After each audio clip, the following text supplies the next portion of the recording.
राधे राधे दोस्तों, जय श्री कृष्ण। आज हम सुनेंगे श्री कृष्ण की लीलाओं में से एक कथा जो है अघासुर वध की कथा। तो आइए शुरू करते हैं इस कथा के बारे में। एक दिन प्रातःकाल भगवान कृष्ण ने ग्वाल बालों सहित जंगल को जाने की इच्छा प्रकट की, जहां एकत्र होकर सब लोग एक साथ कलेवा कर सकें। ज्यों वे सोकर जगे तो उन्होंने महिष सिंह बजाया और अपने मित्रों को बुलाकर एकत्रित किया। वे सब बछड़ों को आगे करके एक जुलूस के रूप में जंगल के लिए रवाना हुए। इस प्रकार कृष्ण ने अपने 1000 ग्वाल मित्र एकत्रित कर लिए। उनमें से हर एक छड़ी, बांसुरी, सींग तथा कलेऊ का झोला लिए था और उनमें से प्रत्येक हजारों बछड़ों की रखवाली कर रहा था। उस पर्यटन से सभी बालक अत्यंत प्रमुदित प्रतीत हो रहे थे। उनमें से हर एक अपने अपने बछड़ों के प्रति चौकन्ना था। जब वे उन्हें जंगल के विभिन्न भागों में चरा रहे थे, लड़के सभी तरह के स्वर्ण आभूषणों से अलंकृत थे और क्रीड़ा करने के बहाने वे फूल, पत्तियां, डाले, मोर पंख तथा विभिन्न स्थानों से गेरू एकत्रित करने लगे और विविध प्रकार से अपने आप को आभूषित करने लगे। जंगल में जाते हुए बालक एक दूसरे का कलेवा चुराकर तीसरे के पास पहुंचा देते और जब वह बालक जिसका कलेव चोरी हो गया होता यह जान जाता तो वह वापस पाने का प्रयत्न करता, किंतु तब तक वह लड़का दूसरे के पास उसे फेंक देता। बच्चों के बीच इस प्रकार का खिलवाड़ बाल लीलाओं के साथ के रूप में चलता रहा। जब भगवान कृष्ण कोई सुंदर दृश्य देखने के बहाने आगे दूर चले जाते तो उनके पीछे के लड़के दौड़कर उन्हें छूने के लिए प्रयत्नशील होते और इस तरह भागी होड़ लग जाती। एक कहता, मैं कृष्ण को पहले छूऊंगा, तब तक दूसरा कहता, अरे तुम नहीं जा सकते, कृष्ण को पहले मैं छूऊंगा। कुछ अपनी बंसी बजाते और कुछ महिष सिंह द्वारा नाद उत्पन्न करते। उनमें से कुछ प्रसन्नता पूर्वक मोरों का पीछा करने लगे और कुछ कोयल की बोली का अनुकरण करने लगे। कुछ लड़के आकाश में उड़ते पक्षियों की पृथ्वी पर पड़ रही छाया का अनुसरण करते हुए उसके साथ साथ चलने लगे। कुछ बंदरों के पास जाकर उनके बगल में चिपके बैठ गए और कुछ मोर नृत्य का अनुकरण करने लगे। कुछ बंदरों की पूंछ पकड़कर उनके साथ खेलते और जब बंदर वृक्षों पर कूदते तो बच्चे भी उनका अनुकरण करते। जब कोई बंदर अपना चेहरा और अपने दांत दिखाते तो कोई लड़का उसकी नकल करके उसे भी अपने दांत दिखाता। कुछ लड़के यमुना तट पर मेंढकों से खेलते और जब मेंढक डर के मारे पानी में कूद जाते तो वे सभी उनके पीछे डुबकी लगाते और जब वे पानी में अपनी ही परछाई देखते तो पानी के बाहर निकल आते, खड़े होकर अनुकरण करते, व्यंग्य करते और हंसते। वे सूखे कुएं के पास जाकर जोर से शब्द करते, तब प्रतिध्वनि आती तो वे गाली देकर हंसते। जैसा कि भगवान ने स्वयं भगवत गीता में कहा है, अध्यात्मवादी उन्हें ब्रह्मा परमात्मा तथा भगवान के रूप में अनुपात में अनुभव करती हैं। यहाँ पर इसी कथन की पुष्टि में भगवान कृष्ण जो अपने शरीर तेज से निर्विशेषवादियों को ब्रह्मा साक्षात्कार कराते हैं, भगवान के रूप में अपने भक्तों को भी आनंद प्रदान करते हैं। जो लोग माया के वश में हैं वे उन्हें केवल सुंदर बालक समझते हैं, फिर भी उन्होंने अपने साथ खेलने वाले ग्वालों को पूर्ण दिव्यानंद प्रदान किया। पुण्यों के संचित होने पर भी वे ग्वाल बाल भगवान की संगति करने का लाभ उठा पाए। भला वृंदावन वासियों के दिव्य भाग्य का अनुमान कौन लगा सकता है। वे उन भगवान को साक्षात अपने सम्मुख देख रहे हैं जिनके योगी कठिन तपस्या करके भी प्राप्त नहीं कर पाते, यद्यपि वे प्रत्येक हृदय में विराजमान है। ब्रह्मा संहिता में उनकी पुष्टि हुई है। भले ही कोई कृष्ण की खोज में वेदों तथा उपनिषदों के पन्ने पलटता रहे, किंतु उन्हें वहां खोज पाना कठिन होता है। यदि उसे किसी भक्त की संगति करने का सुयोग्य प्राप्त होता है तो वे भगवान को साक्षात देख सकता है। पूर्व जन्मों में पुण्यों को संचित करते रहने से ग्वाल बाला कृष्ण को साक्षात देख रहे थे और अपने मित्र रूप में उनके साथ खेल रहे थे। वे कभी यह नहीं जान पाए कि कृष्ण श्री भगवान हैं, अपितु वे उनके प्रति प्रगाढ़ प्रेम के कारण उनके साथ घनिष्ठ मित्र के रूप में खेल रहे थे। जब भगवान कृष्ण इस प्रकार अपने बाल संगियों के साथ अपनी लीलाओं का आनंद ले रहे थे तो अघासुर नामक एक असुर अत्यंत आतुर हो उठा। वह कृष्ण को सहर्ष खेलते न देख सका, तय उन्हें मारने के डालने के विचार से वह बालकों के समक्ष प्रकट हुआ। यह अघासुर इतना घातक था कि इससे स्वर्ग के निवासी तक भयभीत रहते थे। यद्यपि स्वर्ग के निवासी नित्य ही दीर्घायु बनने के लिए अमृत पान करते थे, किंतु वे इस अघासुर से डरते रहते थे और आश्चर्य करते रहते थे कि इस असुर का वध कब होगा। यद्यपि स्वर्ग के निवासी अमर बनने के लिए अमृत पान करते, किंतु वास्तविकता तो यह है कि उन्हें अपनी अमरता पर विश्वास न था। दूसरी ओर कृष्ण के साथ खेलने वाले ग्वाल बालों को असुरों का भय न था। वे भय से मुक्त थे। मृत्यु से रक्षा करने के सारे भौतिक प्रबंध अनिश्चित होते हैं, किंतु यदि कोई कृष्ण भावना भावित हो तो उसे उसकी अमरता निश्चित है। यह अघासुर कृष्ण तथा उनके साथियों के समक्ष प्रकट हुआ। वह पूतना तथा बकासुर का छोटा भाई था। उसने विचार किया, इस कृष्ण ने मेरे भाई तथा मेरी बहन का वध किया है, अब मैं इसे इसके साथियों तथा बछड़ों सहित मार डालूंगा। अघासुर कंस द्वारा प्रेरित किया गया था। अंतः वह दृढ़ संकल्प होकर आया तथा अघासुर सोचने लगा कि जब वह अपने भाई तथा बहन की स्मृति में अन्न तथा जल की अंजलि पिंड दान देगा और ग्वाल बालों समेत कृष्ण को मार देगा तो वृंदावन के समस्त वासी स्वतः मर जाएंगे। सामान्यतः गृहस्थों के जीवनधार उनके बच्चे ही होते हैं। जब सारे बच्चे मर जाएंगे तो स्वाभाविक है कि उनके प्रेमवश उनके माता पिता भी मर जाएंगे। इस प्रकार वृंदावन के समस्त वासियों का वध करने का निश्चय करके अघासुर ने महिमा नामक योग सिद्धि के द्वारा अपने शरीर का विस्तार करना प्रारंभ कर दिया।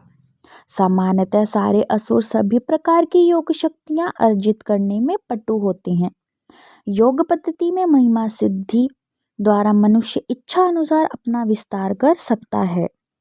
अघासुर ने अपने आप को 8 मील तक अपने 8 मील तक फैलाकर एक मोटे सर्प का रूप धारण कर लिया। ऐसा आश्चर्यजनक शरीर प्राप्त करके उसने अपना मुंह पर्वत की गुफा के समान खोल लिया और कृष्ण तथा बलराम समेत समस्त बालकों को तुरंत निगल जाने की इच्छा से रास्ते पर बैठ गया। इस असुर ने भारी मोटे सर्प के रूप में अपने होठ पृथ्वी से आकाश तक फैला लिए। इसका निचला होठ पृथ्वी पर था और ऊपरी होठ बादलों को छू रहा था। उसके जबड़े एक विशाल अंतहीन पर्वत की गुफा जैसे लग रहे थे और उसके दांत पर्वत शिखरों की भांति प्रतीत हो रहे थे। उसकी जीभ राजमार्ग जैसी लग रही थी और वह अधेड़ के समान सांस ले रहा था कि आंखों से अग्नि निकल रही थी। पहले तो बालकों ने समझा कि यह कोई मूर्ति है, किंतु भली भांति देखने परखने पर लगा कि यह कोई भारी सर्प है जो मुंह फैलाकर मार्ग पर लेटा है। सारे बालक परस्पर बातें करने लगे कि यह मूर्ति तो किसी विशाल पशु की लगती है जो इस प्रकार बैठा है मानो हम सबको निगल जाना चाहता है। जरा देखो ना, कहीं यह बड़ा सा सर्प तो नहीं जिससे हम सबको को खा जाने के लिए अपना मुंह फैला रखा हो। उनमें से एक बोला, हाँ तुम्हारा कहना ठीक है। इस जानवर का ऊपरी होठ सूर्य प्रकाश जैसा प्रतीत होता है और इसका निचला होठ भूमि पर लाल लाल सूर्य प्रकाश के प्रतिबिंब जैसा लगता है। मित्रों, इस जानवर के मुंह की दाईं और बाईं ओर तो देखो, इसका मुंह एक विशाल पर्वत गुफा जैसा लग रहा है और इसकी ऊंचाई का कोई अनुमान नहीं लगाया जा सकता। इसकी ठुड्डी पर्वत शिखर की भांति उठी हुई है यह लंबा सा राजमार्ग इसकी जीभ लगता है और इसके मुंह के भीतर वैसा ही अंधकार है जैसा कि पर्वत गुफा के भीतर होता है। यह गर्म हवा जो अंधेड़ जैसी बह रही है, इसका श्वास है, और इसके मुख से निकलने वाली सड़ी मछली जैसी दुर्गंध उसकी आंतों की गंध है। फिर उन सब ने परस्पर मंत्रणा की, यदि सभी इस विशाल सर्प के मुंह में एक साथ प्रवेश कर चलें तो भला यह सबको कैसे निगल पाएगा, और यदि हम सबको एक साथ निगल भी जाए तो कृष्ण को कैसे निगल पाएगा। कृष्ण इसे तुरंत मार डालेंगे, जैसा कि उन्होंने बकासुर को किया था। इस प्रकार बातें करते हुए उन्होंने कृष्ण के कमल के समान सुंदर मुख को देखा और ताली बजा बजा कर हंसने लगे। इस तरह वे आगे बढ़े और इस भीमकाय सर्प के मुंह में घुस गए। इसी बीच प्रत्येक के हृदय में परमात्मा रूप में वास करने वाले कृष्ण समझ गए कि यह मूर्ति जैसी आकृति कोई असुर है, किंतु ग्वाल बाल इसे नहीं जानते थे और अभी कृष्ण योजना बना ही रहे थे कि अपने अंतरंग मित्रों को विनाश से कैसे बचाया जाए कि सारे बालक अपने बछड़ों समेत सर्प के मुंह के भीतर प्रविष्ट हो गए, किंतु कृष्ण नहीं गए। वह असुर कृष्ण के प्रवेश की प्रतीक्षा कर रहा था और सोच रहा था, मेरे भाई तथा बहन को मारने वाले कृष्ण के अतिरिक्त सभी प्रवेश कर चुके हैं। कृष्ण प्रत्येक व्यक्ति की सुरक्षा के आश्वासन है।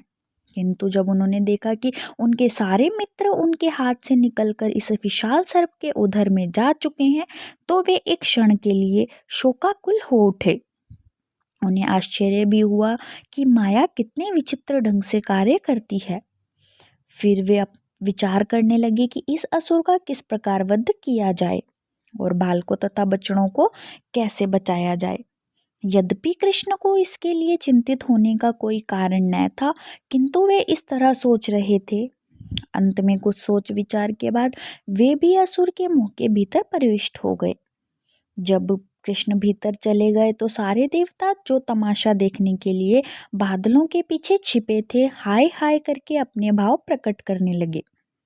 उस समय अगासुर के सारे मित्र, विशेषतः कंस जो मांस तथा रक्त का भोजन करने के आदी थे, वह सोचकर कि कृष्ण असुर के मुंह के भीतर चले गए हैं, प्रसन्नता व्यक्त करने लगे। जब यह असुर कृष्ण तथा उसके साथियों को चकनाचूर करने का प्रयास कर रहा था, उसी समय कृष्ण ने देवताओं को हाय हाय करते सुना। उन्होंने तुरंत असुर के गले के भीतर अपने आप को विस्तारित करना प्रारंभ किया। यद्यपि असुर का शरीर विराट था, किंतु कृष्ण के विस्तार के कारण उसका गला रुद्र होने लगा। उसकी बड़ी बड़ी आंखें तीव्रता से घूमने लगी और तुरंत ही उसका दम घुटने लगा। उसकी प्राणवायु किसी भी छिद्र से बाहर न आ सकी, पर अंत में उसके खोपड़ी के ऊपर भाग के एक छेद से बाहर फूट निकली। इस प्रकार उसके प्राण निकल गए। असुर के मर जाने पर कृष्ण ने अपनी दिव्य दृष्टि से ही सभी बालकों तथा बाछड़ों को सचेत किया और उन सब के साथ असुर के मुंह से वे बाहर आ गए। जब कृष्ण अगासुर के मुंह में थे, तभी असुर की आत्मा प्रज्वलित प्रकाश की भांति बाहर आ गई, जिससे सभी दिशाएं दीप्त हो उठी और वह आत्मा आकाश में रुकी। ज्यों कृष्ण ग्वाल बालों तथा बछड़ों सहित उस असुर के मुंह से बाहर निकल आए, वह प्रज्वलित तेज तुरंत ही देवताओं के देखते देखते कृष्ण के शरीर में मिल गया। देवताओं ने अत्यधिक प्रसन्न होकर भगवान श्री कृष्ण पर फूलों की वर्षा की और उनकी पूजा की। स्वर्ग के निवासी प्रसन्नता से नाचने लगे और गंधर्व लोक के वासी विविध प्रकार की स्तुतियां करने लगे। वादक हर्ष से नगाड़े बजाने लगे, ब्रह्मांड वेदों से स्तुतियां सुनाने लगे और भगवान के सारे भक्त जय जय तथा भगवान कृष्ण की जय शब्दों का उच्चारण करने लगे।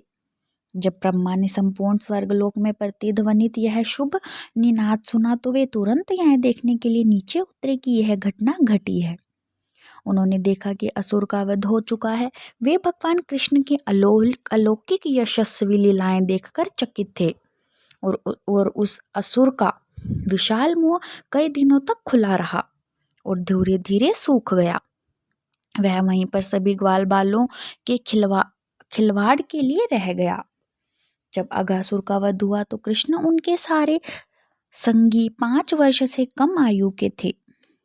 5 वर्ष से कम आयु के बालक कुमार कहलाते हैं। 5 से 10 वर्ष के बालक पौगंड तथा 10 से 15 वर्ष की आयु वाले बालक किशोर कहलाते हैं। 15 वर्ष के बाद बालक तरुण या युवक कहलाते हैं। 1 वर्ष तक व्रजग्राम में अगासुर की घटना पर कोई चर्चा नहीं चली, किंतु जब वे सब 6 वर्ष के हो गए तो उन्होंने इस घटना का उल्लेख आश्चर्यचकित होकर अपने माता पिता से किया। भगवान कृष्ण जो ब्रह्मा जैसे देवताओं से भी महान हैं, उनके लिए किसी को अपने नित्य शरीर के साथ तदाकार होने का अवसर प्रदान करना सहज है। उन्होंने अगासुर को ऐसा अवसर प्रदान किया। अगासुर निश्चय ही सबसे बड़ा पापी जीव था और पापी के लिए परम सत्य से तदाकार होना संभव नहीं होता। किंतु इस विशिष्ट घटना में चूंकि कृष्ण अगासुर के शरीर के भीतर प्रविष्ट हुए थे, अतः वह असुर अपने समस्त पाप कृत्यों से मुक्त हो गया। जो व्यक्ति विग्रह रूप में भगवान का या मानसिक रूप में शाश्वत स्वरूप का निरंतर चिंतन करते हैं, उन्हें ईश्वर का साम्राज्य रूपी दिव्य गंतव्य प्राप्त करने तथा भगवान के साहचर्य का अवसर प्राप्त होता है। अतः हम अगासुर जैसी किसी व्यक्ति के उच्च पद की कल्पना कर सकते हैं, जिनके शरीर में भगवान कृष्ण ने स्वयं प्रवेश किया था। ऋषि ध्यानकर्ता तथा भक्तगण निरंतर भगवान के रूप को अपने हृदय में धारण करते हैं तथा मंदिरों में भगवान के विग्रह स्वरूप का दर्शन करते हैं। इस प्रकार वे समस्त भौतिक कल्याण से मुक्त हो जाते हैं और शरीर का विनाश होने पर शरीर के धाम में प्रवेश करते हैं। यह सिद्धि तभी संभव है जब भगवान के स्वरूप को मन के भीतर बनाए रखा जाए। किंतु अगासुर के शरीर में तो भगवान स्वयं प्रविष्ट हुए, अतः अगासुर का पद किसी सामान्य भक्त या बड़े योगी के पद से श्रेष्ठतर है। भगवान कृष्ण की दिव्य लीलाओं के श्रवण में लीन महाराज परीक्षित रक्षा कृष्ण उनकी माता के गर्भ में स्थित रहते समय की उनके विषय में सुनने के लिए और भी उन्मुख हो गए। अतः उन्होंने उन शुकदेव गोस्वामी से प्रश्न किया जो उन्हें श्रीमद् भगवत सुना रहे थे। राजा परीक्षित को यह जानकर कुछ विस्मय हुआ कि अगासुर वध की चर्चा 1 वर्ष तक नहीं चली, जब तक कि सारे बालक पौगंड अवस्था को प्राप्त नहीं हो गए। महाराज परीक्षित इस घटना को जानने के लिए और भी उत्सुक हुए, क्योंकि उन्हें विश्वास था कि इसका संबंध कृष्ण की विविध शक्तियों की कार्यप्रणाली से था। सामान्य रूप से क्षत्रिय अथवा शासक वर्ग सदैव अपने राजनीतिक मामलों में व्यस्त रहते हैं। उन्हें भगवान की दिव्य लीलाओं के श्रवण करने का बहुत कम अवसर प्राप्त हो पाता है। किंतु जब परीक्षित महाराज इन दिव्य लीलाओं का श्रवण कर रहे थे तो उन्होंने इस घटना को अपना परम सौभाग्य समझा, क्योंकि वे न केवल कृष्ण की लीलाओं को सुन रहे थे अपितु उन्हें परम पंडित शुकदेव गोस्वामी से सुन रहे थे। श्रीमद् भागवतम के महान अधिकारी थे। इस प्रकार महाराज परीक्षित द्वारा पूछे जाने पर शुकदेव गोस्वामी ने श्री कृष्ण के रूप, गुण, यश तथा साज सामान संबंधित दिव्य लीलाओं का वर्णन जारी रखा। और इस प्रकार हमारी यह श्री कृष्ण की लीलाओं में से अगासुर की कथा पूर्ण हुई। और आप लोगों को हमारी ये कथा कैसी लगी, आप लोग हमें कमेंट करके ज़रूर बताएं। और कथा सुनने के लिए हमारे चैनल को सब्सक्राइब करें, लाइक करें और ज़्यादा से ज़्यादा शेयर करें। राधे राधे, जय श्री कृष्ण।